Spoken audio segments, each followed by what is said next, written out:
মাইজভান্ডারের বিরুদ্ধে কথা বলে আজ পর্যন্ত কেউ কি দামি হতে পেরেছে? কি বলেন, কারো জবান দামি হয়েছে? বরঞ্চ পদে পদে জায়গায় জায়গায় লাঞ্ছিত হয়েছে, অপমানিত হয়েছে, অপদস্থ হয়েছে। আমার আল্লাহ হাদিসে কুদসিতে বলেন, বুখারী শরীফের হাদিস, মান আদালি ওয়ালিয়া, আমি যার বন্ধু হয়ে গেলাম সেই বন্ধুর সাথে যারা দুশ্মনী করে আমি আল্লাহ তাদের সাথে যুদ্ধ ঘোষণা করলাম। আল্লাহর ওলিদের সাথে বিয়াদবি করে কেউ সম্মানী হতে পারে? মাইজভান্ডারের শান বাড়তেছে, যার যার পীর তার তার কাছে সম্মানিত।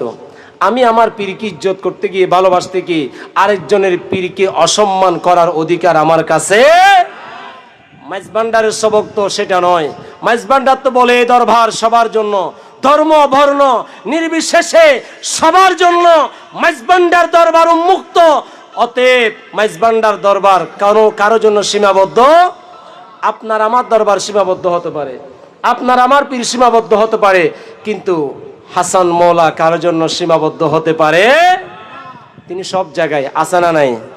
আল্লাহ আমাদের সবাইকে কবুল করুক। আমি তোমারে ছিলাম, তোমার আছি, তোমার তাকিব, গৌসুল আজম বলে বলে জীবন কাটাবো।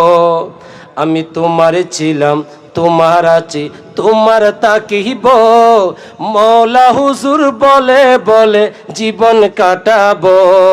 আল্লাহ আমাদের সবাইকে কবুল করুক। ওমা আলাইনা ইল্লাল বালাগ।